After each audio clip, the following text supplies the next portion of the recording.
So for the same LCD screen, we see now the thing in cross-section. And just let me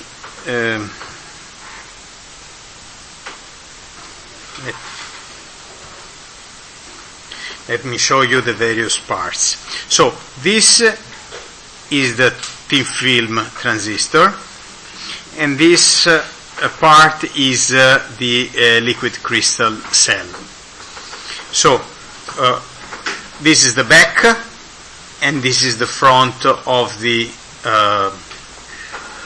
display, and then basically this is the cross section corresponding to one single pixel. So what we have essentially is that light comes from here and goes to the top.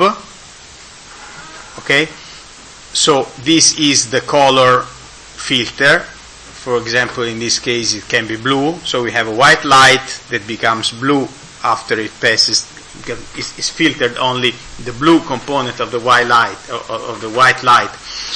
by the color filter. And then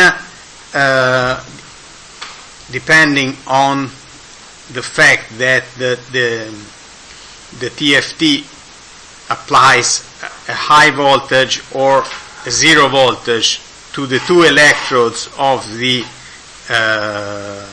to the two electrodes at the terminals of the liquid crystal cell, we can have the rotation of the polarization or no rotation of polarization. So this is the first polarizer. This is the second polarizer, which is oriented in the opposite direction. And then again, what you see is the following thing: the first polarizer filters the light, for example, as we have shown before, in horizontally polarized light. Then there are two cases: the polarization rotates, and then the light is able to pass through the second polarizer, which is oriented vertically, or the other thing, if a high voltage is applied, the polarization does not change, and then the light is not able to pass through the second polarizer. Okay, so and this is repeated again and again for every pixel. We have a glass layer on top, and you should see everything is pretty cheap in the sense that can be fabricated on a relatively large area. The transistors are printed, then on top of the transistors we have the most expensive part, which is the matrix of all these liquid crystal cells.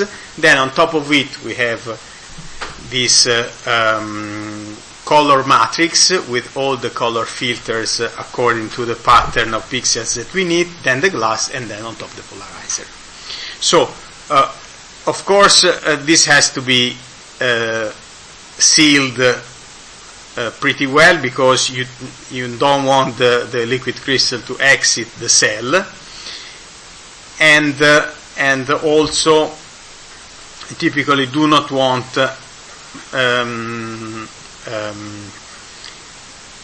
vapor H2O to enter the structure, because it can cause corrosion, and this is the reason why typically a top glass seals everything, because glass has the property of let's say do not allowing vapor diffusion. Typically plastics allow some vapor diffusion, which can cause some corrosion. So now what we need to add: how is the backlight generated? Okay, there are two ways of generating the backlight. One is to use a fluorescent light, and one is to use white LEDs. And typically the common solution now is to use white LEDs that are at the top or at the bottom of the display. So, for example, in the typical case, in a liquid crystal display such as this, you have an LED strip at the bottom or on the top. Sometimes you have it around the whole perimeter. Okay, and then you need to have some special reflecting surface in order to have in the end a uniform light which should exit perpendicularly to the display surface. And there are different ways to do that. For example, you can have a light guide, such in this situation you have the LED here. This is the surface of the LED. You want the light to exit in the perpendicular direction, and you put a back surface with some reflecting spots in order to, let's say, to reflect the light vertically in the most possible uniform way. Okay. Of course, as you can imagine, it's not going to be perfectly uniform, but typically, if you look at the results, even for large monitors, it's not bad. Okay. The other possibility is to have a wedge shape. So a wedge is a cuneo in Italian. Wedge shape, which has this let's say, nice property of reflecting the light in order to let it to exit vertically from the display surface, or a special tuning film. So every one of these geometries have to be, let's say, specially designed in order to provide the most uniform illumination of the display. Okay. As you may imagine, the solution is suboptimal with respect to the active matrix LED display, the AMOLED that we have seen before, because in the case of the AMOLED, it's easy to have a uniform thing because you have one LED for each pixel. Okay. In this case, you need to play with the geometry of light propagation. Okay, so when we call LED screen, LED display in this case, actually it's not an LED display, it's an LCD display with an LED backlight. This is the actual technology.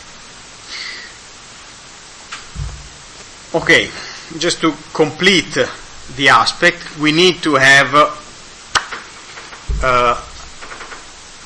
an anti-reflective coating on the top surface of the display.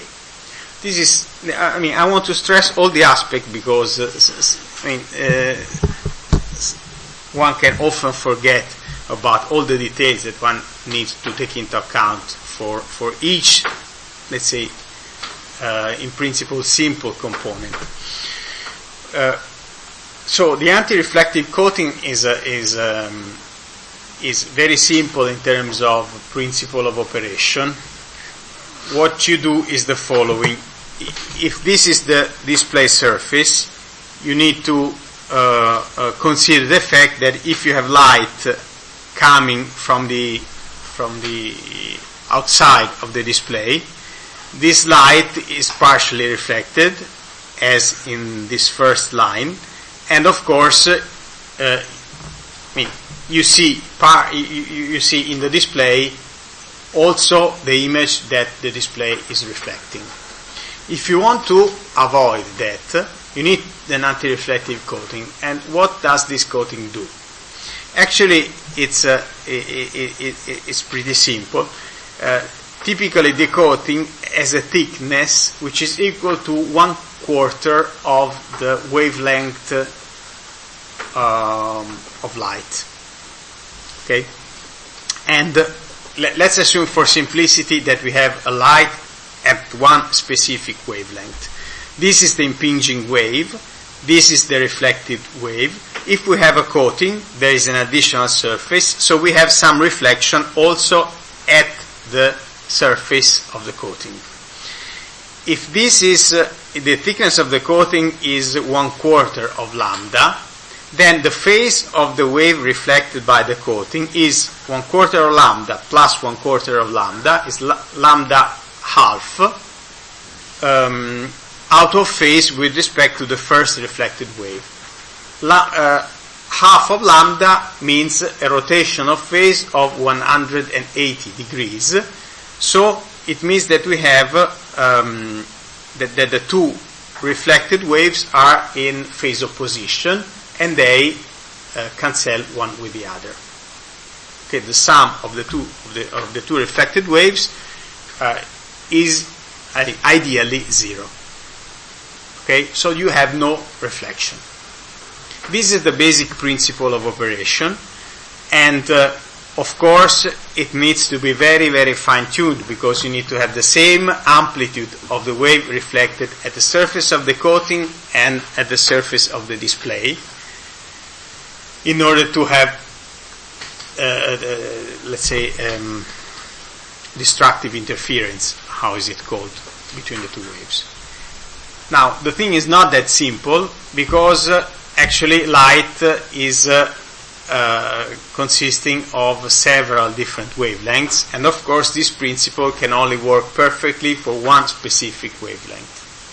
So in practice these anti-reflective coatings consist of many different layers of different thicknesses, in order to be able to use this principle in order to cancel the reflection for all the wavelength in the visible range.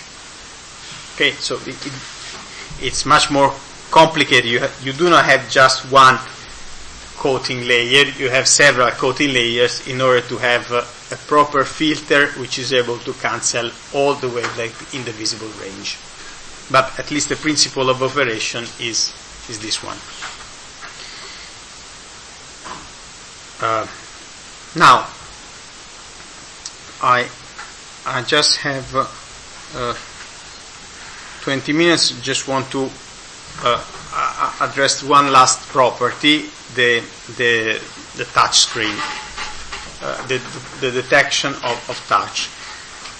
And actually, there are at least 3 different ways of transforming a display in a touch screen. And so let's briefly consider all 3 of them. The simplest one is a touch screen based on force sensors. It's the simplest one because essentially you only need 4 sensors. You need 4 sensors at the corners of the display. And the principle of operation is the following. If you have 4 pressure sensors at the corners, these pressure sensors are piezoelectric elements, so that when you exert a pressure on the element, by virtue of the properties of the material, you are able to detect a voltage between the faces of the material, and then you can convert this voltage into a digital number and read, let's say, a number which is proportional to the pressure at each of the 4 corners. So the principle of operation is pretty simple. If you put your finger here in this point, then for example in F1 and in F2 you measure a pressure, and the pressure is let's say in each point is it's written here. The pressure, if the point is closer to the top surface, the pressure is closer to the, let's say the pressure measured at F1 is larger than the pressure measured at F2, as you can imagine. And actually there is a geometrical property, and which is written below. A over B is equal to the force F2 over the force F1. So by measuring the pressure in F1 and F2 and making the ratio of the 2 measurements, one can know the position of the point vertically. the ratio A over B. And again, by checking the pressure in the two bottom points, and F2 and F3, again, of course, the pressure is higher if the point is closer to the left, is higher on the left side if the point of the finger is closer to the left side.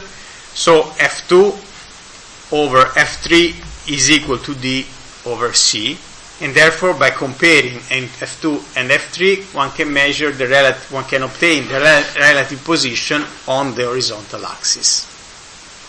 Okay, so this is not extremely precise, so is only used for very small displays, but is very simple because you only need actually in practice one uses four sensors, because it's better to use all four of them instead of just two. So comparing the top two high with the top two bottom, the top two on the left with the sum of the sensors on the left with the sum of the sensors on the right. Okay. So it's not. I wanted to say it's not very precise, but it is very simple to implement.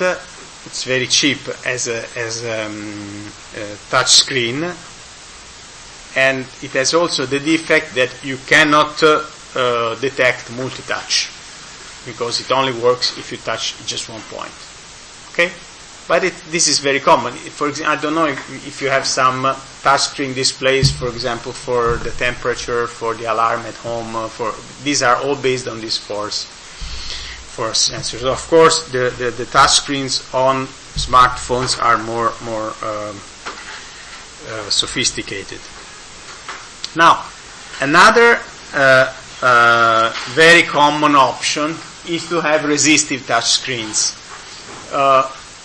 These are less common now, but they used to be pretty common just a few years ago. Now, what's the principle of operation? Basically, on top of the screen, you have two plastic foils with transparent electrodes, one at the bottom, one at the top, on top of the display, and these two plastic foils are separated by some spacers, some plastic spacers, so that they are at a certain distance. So, attached to these two plastic foils, there are two transparent electrodes that have a certain resistance. These ones that are called with ITO. I did not want to use the slides. I want to draw them, but actually the pen is not working now. So this ITO, you have a resistive electrode on one plastic foil and another resistive electrode on the other plastic foil. The principle of operation is quite simple. If you push with a finger, you basically win the resistance of the spacer, and then you make, at the point in which you touch, the top ITO touch the bottom ITO. So the two conductive foils touch one another. And so this means that you change the resistance, you change locally the resistance. This is what is detected. Okay? And the principle of operation in practice is not too different with respect to what we have seen before with the force sensors. Essentially, okay, this is another way of looking at that. These two layers correspond to the two indium tin oxide layers, the two ITO, one at the top, one at the bottom. The point in which you touch is the point in which you put in contact the top layer with the bottom layer. Okay, so by measuring the resistance between the two contacts, the top contact of the top ITO with respect to the left contact of the bottom ITO the top contact of the top ITO with respect to the right contact of the bottom ITO, and all the possible combinations, actually you're able to extract the resistance of these 4 points. So the resistance from the point of touch with respect to the left and the right bottom electrodes, and the top to the left and the right electrodes on the bottom ITO, and the top and the bottom electrodes of the top ITO. And when you have these resistances, you can find the relative position in the display of the point in which you have put the finger. Okay? I mean, I don't want to, let's say, derive the algorithm in detail. It is actually quite simple. It's only long. It's only a lengthy derivation, but in practice it's pretty simple. Still, the important thing is this one. You put 2 different ITO layers in contact, and by measuring the resistances between different parts of the top and the bottom ITO, you're able to find the position of the short circuit, basically. Okay. Again, also in this case, one defect is that you do not have multi-touch. You see, you can only, from these positions, you can only, let's say, derive the position of one short circuit. Okay, and okay, this is similar. And finally, there is the capacitance touchscreen, the so-called projected capacitance touchscreen, which is now the most common situation. Okay, so this should be pretty clear. This is the top view, this one is the top view, and this one is the cross-section. So we are on the top of the display, above the glass. Okay? And you see you have 2 different layers.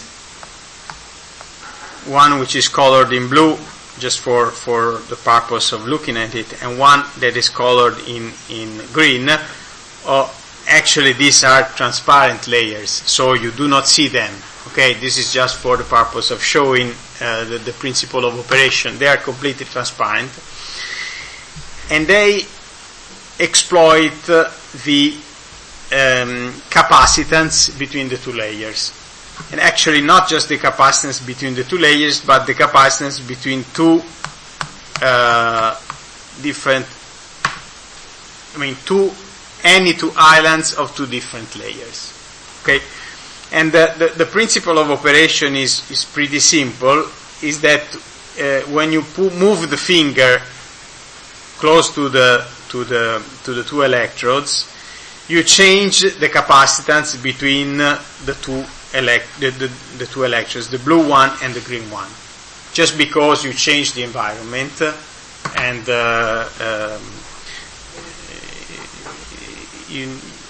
since the finger is not a perfect insulator, it's like another conductor that you move closer to the 2 electrodes, and then you change the capacitance matrix. And this means that you can detect this change, because what you typically do, you use one of the electrodes as a driver, you apply an oscillating voltage, and then you measure the current. If the capacitance is changed with the same voltage, you have different current, and then you can detect it. Okay. So the nice part is that it's pretty fast, and actually you do not need a contact with the touch screen. So you just need to put it closer. Okay. And in this case, let's say multi-touch is actually possible relatively easily.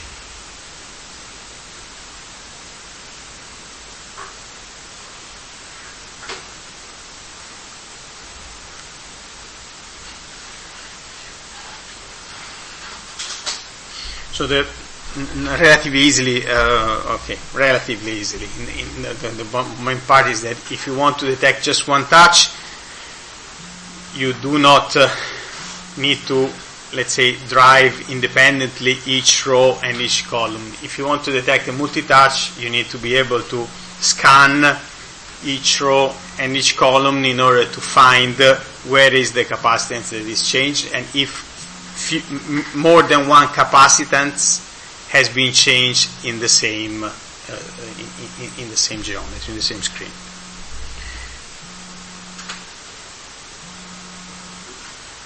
Okay, that's it. Okay, with this I conclude, and then